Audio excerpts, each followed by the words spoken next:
Alexandre le Grand, Jules César, Genghis Khan et Napoléon Bonaparte, les 4 grands conquérants. Imaginez un homme qui pleurait parce qu'il n'était pas rassasié par la conquête de 2 millions de milles carrés. Le chasseur de gloire, Alexandre le Grand, ne se souciait que d'une seule chose, conquérir le monde. Il lançait son armée dans des batailles sans craindre la défaite, comme s'il était immortel.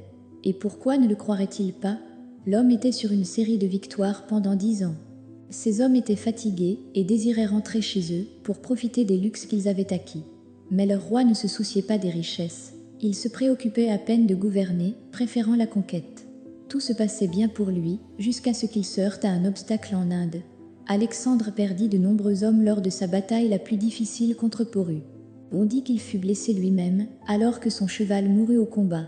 Il poussait sans relâche ses hommes, mais de l'autre côté de la rivière se dressait une vaste armée indienne, fraîche et prête, tandis que ces hommes étaient fatigués et affaiblis.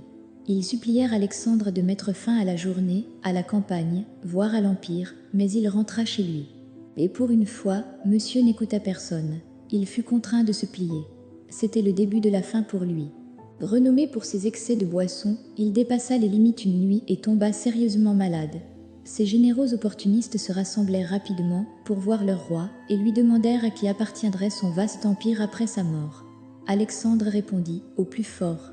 Cette réponse déclencha une guerre entre ces généraux qui dura près de 50 ans. L'empire macédonien fut morcelé avant même d'exister pleinement. Mais en fin de compte, il n'avait jamais été question de la Macédoine. Pour Alexandre, tout tournait autour de lui-même. Il fut paralysé et déclaré mort par les médecins.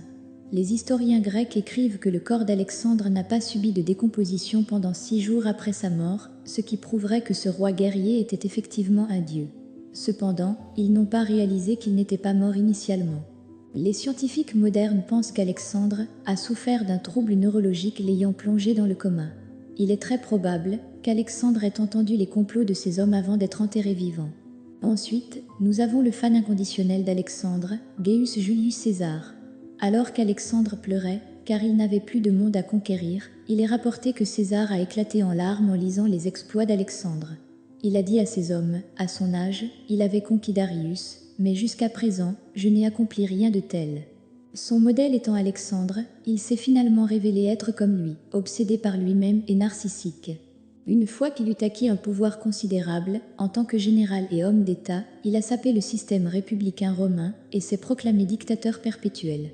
Il n'a pas hésité à le faire savoir, affirmant « Si vous devez enfreindre la loi, faites-le pour prendre le pouvoir. Dans tous les autres cas, respectez-la. » Les sénateurs à Rome craignaient que César ne veuille instaurer une monarchie, ce qui aurait complètement sapé leur autorité.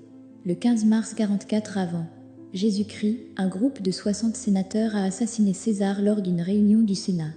Collectivement, le groupe l'a poignardé 23 fois pour montrer combien il l'aimait tous.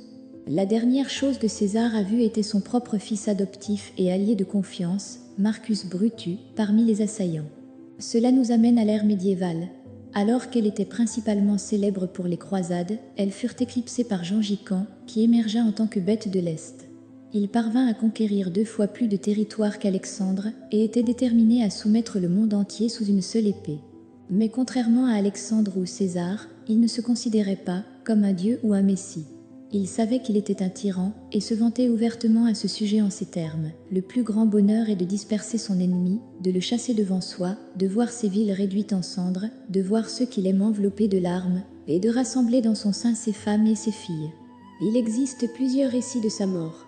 Rachilda écrit qu'il fut victime de la peste bubonique, tandis que Marco Polo, le célèbre voyageur italien, affirme qu'il fut abattu à cheval et succomba à ses blessures quelques jours plus tard. Un autre rapport indique qu'il fut mortellement castré par une princesse de l'Empire Xia occidental qu'il avait maintenue de force comme concubine. La raison pour laquelle sa mort n'est pas aussi bien documentée que celle d'autres conquérants est qu'elle devait rester secrète.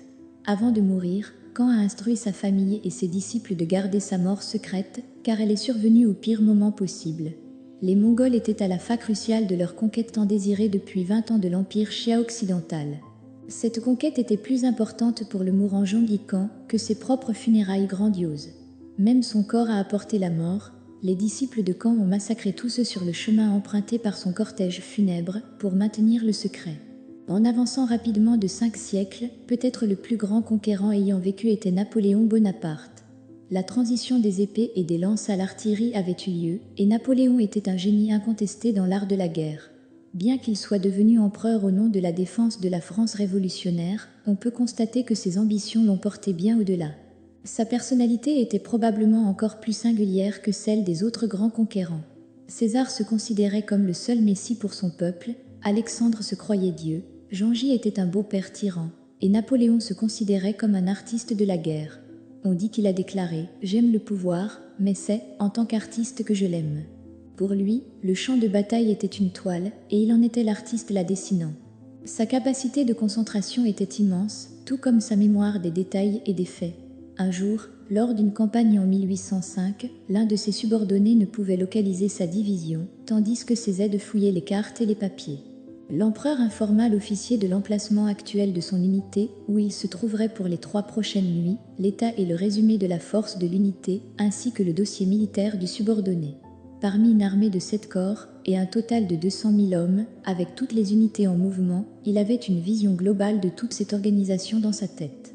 Il remporta des victoires à travers certaines parties de l'Europe et de la région méditerranéenne, ses forces se déplaçant aussi rapidement que le vent, mais avec un fracas retentissant. Cependant, les enjeux ne cessaient de s'élever, le nombre de morts augmentait et les batailles devenaient de plus en plus sanglantes.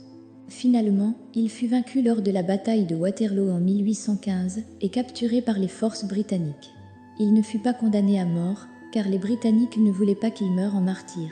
À la place, ils le placèrent en résidence surveillée avec quelques-uns de ses partisans dans une masure délabrée. Il vécut le reste de sa vie en niant constamment sa situation. Lorsqu'il organisait une réception, les hommes devaient porter des tenues militaires, tandis que les femmes apparaissaient en robes de soirée ornées de joyaux. Il voulait avoir l'impression de continuer à gouverner. Les années d'isolement et de solitude ont eu raison de lui, et il mourut finalement le 5 mai 1821, faisant sa dernière confession. France, l'armée, chef de l'armée, Joséphine. Il exprimait essentiellement tout ce qui lui était cher, son pays, sa carrière militaire et sa femme, Joséphine. Cela marquait la fin des 4 grands conquérants. Parmi eux, l'un est décédé suite à une maladie soudaine, un autre a été tué par trahison de ses propres hommes, une flèche a eu raison de Genghis Khan, et l'artiste est mort en captivité. Bien que ces 4 grands conquérants aient quitté ce monde dans des circonstances différentes, ils avaient un point commun, ils sont tous morts en désirant davantage.